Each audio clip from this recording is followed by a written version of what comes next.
As beastly Hurricane Beryl crossed the Caribbean, lots of people asking about rapid intensification in hurricanes. This is a phenomenon where we see hurricanes increase in maximum sustained winds by 35 miles per hour in 24 hours.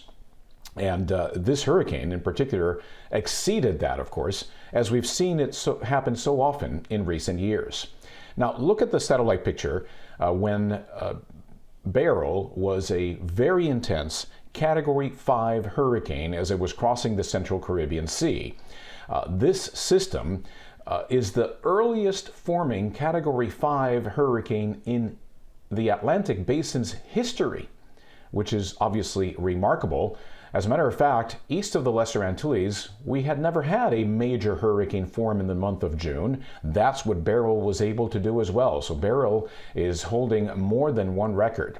Now, keep in mind, hurricanes that become major hurricanes, in other words, Category 3, 4, and 5 systems, 79% of them go through these rapid intensification cycles. So generally speaking, to be able to attain Category 3, 4, and 5 intensity, hurricanes will go through these rapid intensification cycles. But what we're starting to see is that these are happening with greater frequency. Again, the definition of rapid intensification, 35 mile per hour increase in wind speed in a span of 24 hours. For this particular hurricane, Beryl, we saw it increase 95 miles per hour in 48 hours. So certainly the rate exceeding the rate that we'd see in 24 hours, it definitely qualified for that.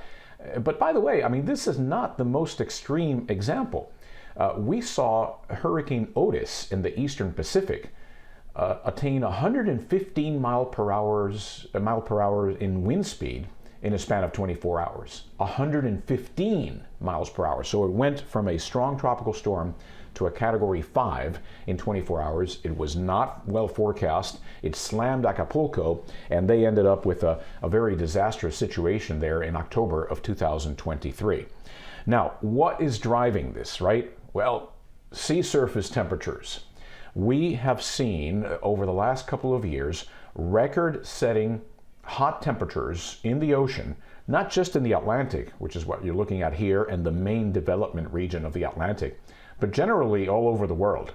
If you average out the sea surface temperatures all across the world, you will see that over the last year or so, we have been setting records every single month.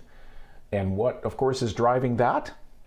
Well, keep in mind that 90% of the planetary system's excess heat that we've been seeing with climate change, in other words, the enhanced greenhouse effect, where we're seeing more heat being trapped in the planetary system, 90% of that heat gets absorbed by the oceans. So, despite the vast amounts of water out there, and the fact that it does take a good deal of energy to be able to heat up water, we're still seeing temperatures climb all over the world.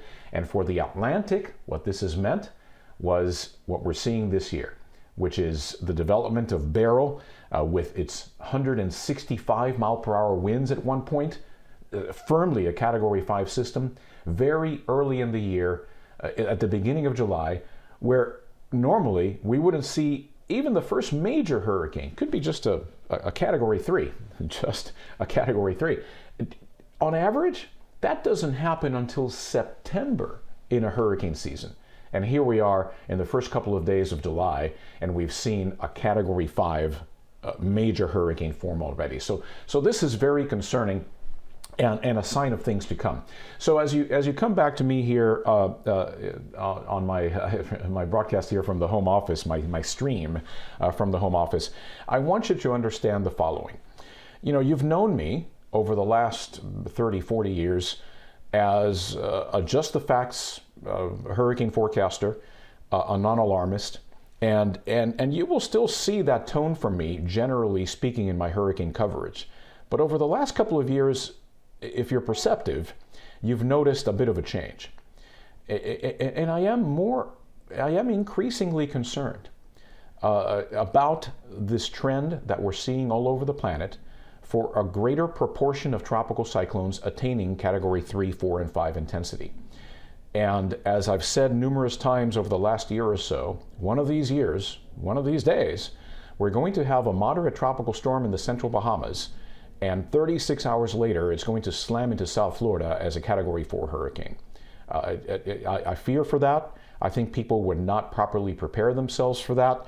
And my message to you is that the hurricanes of the early 21st century are not the same hurricanes of the 20th century. And if you grew up knowing that you would have time to prepare for a potential major hurricane because you would see its intensity ramp up slowly, keep in mind these rapid intensification cycles are happening at the drop of a hat, due, yes, to global warming in great part, and it will continue to happen. So for preparedness purposes, you need to be more prepared and more resilient than you've probably ever been, because these rapid intensification cycles are going to continue, and what we saw with Beryl will be repeated over and over again. Be prepared. Stay tuned to NBC6 on all of our platforms to make sure that you're well informed. This has been your hurricane specialist, John Morales.